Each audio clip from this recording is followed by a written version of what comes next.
Flooding in many parts of Uganda, including the capital city Kampala, is not a new phenomenon. The situation has been exacerbated by climate change with extreme weather patterns such as increased rainfall. This has often left roads flooded, with others cut off and bridges destroyed.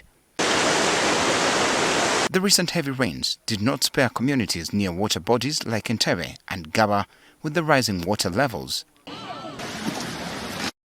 Small urban slums in Kampala have also suffered the brunt of these heavy rains, one of which is Katogo in Waise 3, Kawempe Division. Fatuma Wanyana, a mother of 4, has been a resident in this area for the last 15 years.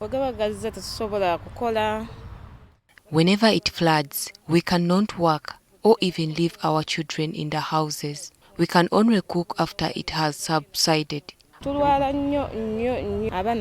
children suffer from diarrhea and malaria due to many mosquitoes. Haji Yunus Tebandeke is yet another resident narrating their ordeal. Previously, the floods would subside very fast, but these days, the water stays for about 3 days. Their concerns are confirmed by the Area LC1 chairperson, David Ruzindana. Flooding has affected us because we have gotten a lot of diseases. Women have gotten diarrhea, dysentery. Our houses are destroyed because of flooding in our area. He says the problem has been worsened by the poor state of Nsoba drainage channel. The government has not put more effort to maintain this project, which was funded by World Bank. And we think that if this project is maintained well, we cannot get flooding in our area. It has a lot of waters from all hilly areas like Makerere, Kawempe, Kazo, parts of Kawala. But why does Kampala city continue flooding? Vincent Biribona Viendaimira is the Director of Physical Planning at Kampala Capital City Authority. As you know, climate change, one of the issues for us, for Uganda, one of the biggest issues is a lot of rains and maybe changing patterns of weather where you might have a lot of rain coming in a very short time, and therefore there will be floods, a possibility of floods. Encroachment on natural water reservoirs like wetlands is a very big contributing factor. Because the wetlands are supposed to soak the water when the rain comes.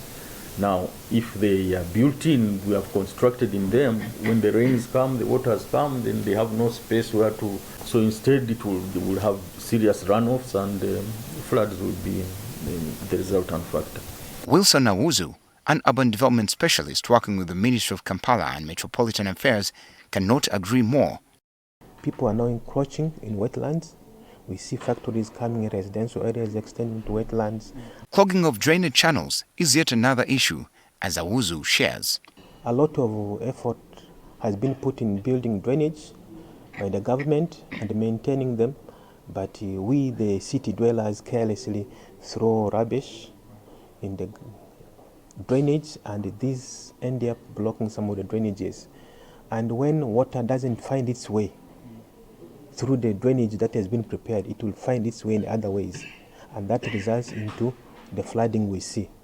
But worse still, the population is, up to now you still see a lot of people throwing away trash all over the place. Now this trash is very, very dangerous when it comes to drains. With all the above factors, how then can urban planning help enhance the fight against climate change in urban areas and cities? Awuzu says one of the key aspects of urban planning is development control, where land use must be regulated. These are actually the blueprint for undertaking development within urban areas. When I talk of urban areas, that is the city is inclusive. The Kampala Capital City Authority, through its Climate Change Action Plan of 2016, aspires to implement various interventions, as the Director of Physical Planning, Viendaimira, shares. We want to make sure that there is more, for instance, harvesting of rainwater. Although we still have quite a bit to do on that, we want to make sure that we minimize paving, for example, for runoff.